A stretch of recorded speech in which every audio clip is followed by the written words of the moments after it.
पीले दांत वाली बहू। रंजना कभी ब्रश नहीं करती थी। उसे कितनी बार उसके माँ बाप ने डांटा, लेकिन उसका कोई असर उस पर होता ही नहीं था, जिस कारण से उसके दांत पीले पीले हो जाते हैं। शादी के बाद अरे बहू, वैसे तो तुझ में कोई कमी नहीं है, पर तेरे दांत इतने पीले कैसे हैं बेटा? कैसे मतलब? कोई सर्जरी थोड़ी ना कराइए। वो तो क्या नाम, मैं ब्रश नहीं करती थी तो पीले हो गए। अब क्या करूं? आप कहें तो लाल करवा लूं या फिर काले? यार ये क्या है, क्यों माँ से लड़ रही हो? लड़ रही हूँ? अरे मैं लड़ रही हूँ या ये बोल रही है कि दांत पीले हैं, पीले। अरे तपस्या थोड़ी ना की है इन्हें पीले करने के लिए। बकायदा ब्रश नहीं किया है 20 साल तक, तब जाकर। छी, कैसी बात कर रही हो? ये उस वक्त तो पीले नहीं थे जब हम लोग तुम्हें देखने आए थे। अरे तब साफ करवा लिया होगा डेंटिस्ट के पास जाकर। अब देखो कैसे पीले पीले लग रहे हैं। रंजना सास की तरफ गुस्से से देखती है। फिर शुरू हो गई पीले पीले पीले। अरे पीले तो तब भी थे जब मेरे हाथ का रसगुल्ला उड़ा उड़ा कर खा रही थी और बोल रही थी, लड़की नहीं गुणों का खजाना दे रहे भाई साहब आप। खैर, अब वो लोग करते भी तो क्या करते, पीले दांत वाली बहू पल्ले पड़ी थी तो झेलना तो था ही। एक दिन कीर्तन में रंजना गाना गा रही थी। अरे कमला बहन, माँ का द्वार है, यहाँ तो सब शुद्ध होकर आते हैं, फिर अपनी बहू को ब्रश भी नहीं करवाती तुम। दूर से पीले पीले दांत भक्ति में बाधा उत्पन्न कर रहे हैं। और कोई 2 साल के बच्ची थोड़ी ना लेकर आई हूँ मैं बहू बनाकर। अच्छी खासी लड़की है, अरे कैसे करवाऊं ब्रश? ये तो उसे खुद करना चाहिए ना। अब माँ बाप तो इसके जैसे तैसे निपटा दिए, ये नहीं सोचा कि सास कैसे संभालेगी। सास बहू को लेकर घर आ जाती है, लेकिन सोच लेती है कि अब इसे लेकर कहीं नहीं जाएगी। अगले रोज बहू कहती है, अरे क्या हो गया, मंदिर नहीं जाना क्या? कीर्तन का वक्त हो रहा है। मेरी मधुर वाणी से कान्हा जी जागते हैं और सोते हैं। आप तो जानती है ना उनकी भक्ति में कितना मन लगता है मेरा। वो क्या है ना, तबीयत ठीक नहीं लग रही है मेरी, आराम करूंगी मैं। तबीयत ठीक नहीं लग रही? अभी तो मिथुन के गाने पर नाच रही थी आप, और अब बोल रही है कि तबीयत ठीक नहीं लग रही। अरे भक्ति में मन लगा लो सासू माँ, ऊपर जाना है, क्या मुंह दिखाओगी आप? हाँ? सास को बहू की बात पर गुस्सा आ जाता है। मैं क्या मुंह दिखाऊंगी, इसकी चिंता तो ना कर, समझी? अपने मुंह की चिंता कर, जो ये पीले पीले दांत लेकर हर जगह पहुंच जाती है। पता है लोग कितना मजाक बनाते हैं। ना जी ना, मैं नहीं जाना कहीं तेरे साथ। तो ये बात है, कोई ना, मत जाओ, मैं अपने कमरे में ही बैठकर भक्ति कर लूंगी। ऊपर वाला दांत थोड़ी ना देखता है, मन देखता है, भावना देखता है। और अरे बस बस, तू सब कुछ दिखा, बस ये सफेद चमकदार दांत ना दिखाना किसी को, है? जा यहाँ से।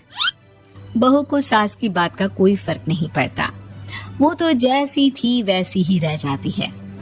सुबह नहाकर किचन में खाना बनाना, फिर खाना खाना, कीर्तन भजन करना और सो जाना। एक दिन, माँ जी मैं सहेली के घर जा रही हूँ, शाम को लेट आऊंगी। हाँ हाँ तो जाना, मैंने कौन सा तेरी आरती करनी है घर पर बैठकर। रंजना सहेली के घर जाती है, जहाँ वो पार्टी में जाने की तैयारी कर रही होती है। अरे शिखा, कहाँ जाने की तैयारी कर रही है? मैं गलत वक्त पर आ गई क्या? अरे नहीं यार, उल्टा सही वक्त पर आ गया। मैंने ये साड़ी और ज्वेलरी निकाली है यार, शाम को इनके ऑफिस की एक पार्टी में जाना है। बताना कैसा लग रहा है ये सब? नहीं यार, इस ड्रेस के साथ तो वो वाली ज्वेलरी अच्छी लगेगी। हाँ हाँ सही बोल रही है, मैंने ध्यान ही नहीं दिया। वैसे तो हमेशा से मस्त फैशन सेंस रखती है। तो बड़ा जाती होगी ना पति के साथ पार्टी में। रंजना कुछ नहीं बोलती, बस सोचती है कि यार काश ये बात सही हो जाती, पर मैं क्यों नहीं जाती पार्टी में? क्या इन लोगों की कोई पार्टी होती नहीं होगी? रंजना घर आती है और रात में पति से सवाल करती है, एक बात बताइए, आप मुझे किसी पार्टी में क्यों नहीं ले जाते? क्या आपकी यहाँ ऑफिस में पार्टी नहीं होती? पति बेचारा क्या कहता कि दांत पीले हैं तुम्हारे इसलिए। अरे कोई पार्टी होती नहीं हम लोगों के ऑफिस में, तो कहाँ से लेकर जाऊं? और मार्केट, मॉल, कहीं वीकेंड घूमना, कहीं तो। अरे यार सारे हफ्ते में एक छुट्टी मिलती है, तो सोचता हूँ कि आराम ही कर लूं। क्यों?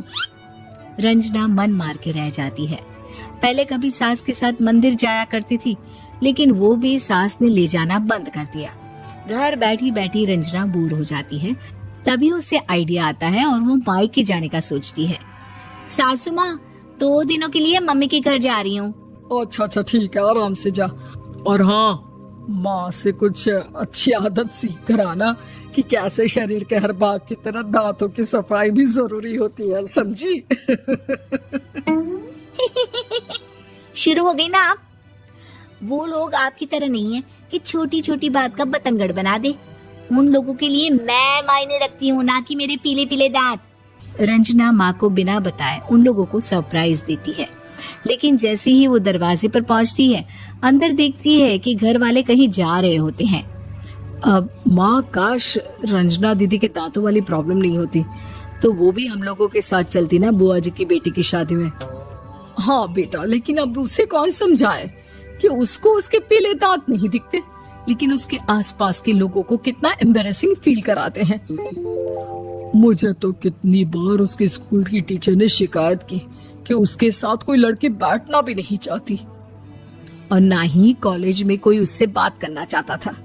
लेकिन पता नहीं क्यों उसे ये बात समझ में ही नहीं आती। कोई कमी नहीं है उस लड़की में, बस यही कि दांत पीले हैं। वो तो भला हो जीजा जी और उनकी माँ का, जो दीदी को जैसी है वैसे ही रखा हुआ है। रंजना को अपने घर वालों की बात सुनकर बहुत दुख होता है। वो सोचती है कि वो क्या करे, लेकिन फिर वो सीधा डेंटिस्ट के पास जाती है, अपने दांत चमकाती है और कसम खाती है कि वो रोज ब्रश करेगी। अरे क्या हो गया? तुम तो 2 दिनों के लिए गई थी ना? पर कोई ना, अच्छा है, चलो आ गई तो।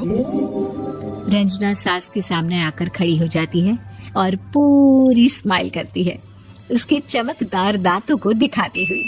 हैं? चले मंदिर? माँ, मुझे माफ कर दीजिए, मैंने आप लोगों को बहुत एम्बैरेसिंग फील करवाया। मैं आज से रोज ब्रश करूंगी।